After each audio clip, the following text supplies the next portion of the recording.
అబ్బాయి వల్ల ఈ రోజు దేశం మొత్తం సీఎం విజయ్ గారికి సెల్యూట్ కొడుతుంది. మొన్న నీట్ ఎగ్జామ్ టైంలో తమిళనాడులోని ప్రతి ఎగ్జామ్ సెంటర్ దగ్గర విజయ్ గారు పోలీస్ ఫోర్స్ ని ఏర్పాటు చేశారు. ఈ పోలీస్ బందోబస్తు కేవలం చెకింగ్ కోసం మాత్రమే కాదు, ఎగ్జామ్ రాయడానికి వచ్చే స్టూడెంట్స్ కి హెల్ప్ చేయడానికి కూడా. అప్పుడే ఒక అబ్బాయి కంగారులో రాంగ్ సెంటర్ కి చేరుకున్నాడు. అతని ఫేస్ లో భయం, కళ్ళల్లో నీళ్లు, పైగా ఎగ్జామ్ కి టైం అవుతుంది. అంతలోనే అక్కడ డ్యూటీలో ఉన్న తమిళనాడు పోలీసులకు ఈ విషయం తెలియగానే ఒక్క సెకండ్ కూడా వేస్ట్ చేయకుండా ఆ అబ్బాయిని జీప్ లో కూర్చోబెట్టుకుని సైరన్ మోగిస్తూ రోడ్డు మీద ఉన్న ట్రాఫిక్ మొత్తాన్ని క్లియర్ చేసుకుంటూ ఆ అబ్బాయిని ఎగ్జామ్ టైం కి తన కరెక్ట్ ఎగ్జామ్ సెంటర్ కి చేర్చారు. ఈ ఇన్సిడెంట్ తర్వాత విజయ్ గారు చాలా క్లియర్ గా అందరికీ అర్థమయ్యేలా చేశారు. నా పోలీస్ ఫోర్స్ పని కేవలం లాఠీలు తిప్పడం కాదు, నా రాష్ట్ర ప్రజలకి సేవ చేయడం, హెల్ప్ చేయడం కోసము అని. మన దేశంలోని ప్రతి స్టేట్ లో ఇలాంటి పోలీస్ సిస్టమ్ ఉంటే చాలా బాగుంటుంది కదా.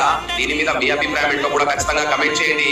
అండ్ అదే విధంగా పేపర్ లీక్ కాకుండా ఆపలేని వాళ్ళు ఒక్క నిమిషం లేట్ అయితే ఎగ్జామ్ కి వెళ్లకుండా ఆపుతున్నారు. తెలంగాణలో 3 స్టూడెంట్స్ లేట్ అయ్యి ఎగ్జామ్ సెంటర్ దగ్గర అలో చేయమని ఏడుస్తూ కాళ్ళు పట్టుకున్నా కూడా లోపలికి వదలలేదు. ఇంకో చోట తన కూతుర్ని ఎగ్జామ్ రాయనియండి అని ఒక తండ్రి పట్ట ఆవేదన అందరికీ కన్నీళ్లు తెప్పించింది. ఒక్క నిమిషం లేట్ అయితే ఎగ్జామ్ కి అలో చేయం అని ఉన్న కండిషన్ ఉండాలా వద్దా? దీని మీద మీ అభిప్రాయం ఏంటో కూడా ఎస్ఆర్ నోలో ఖచ్చితంగా కమెంట్ చేయండి.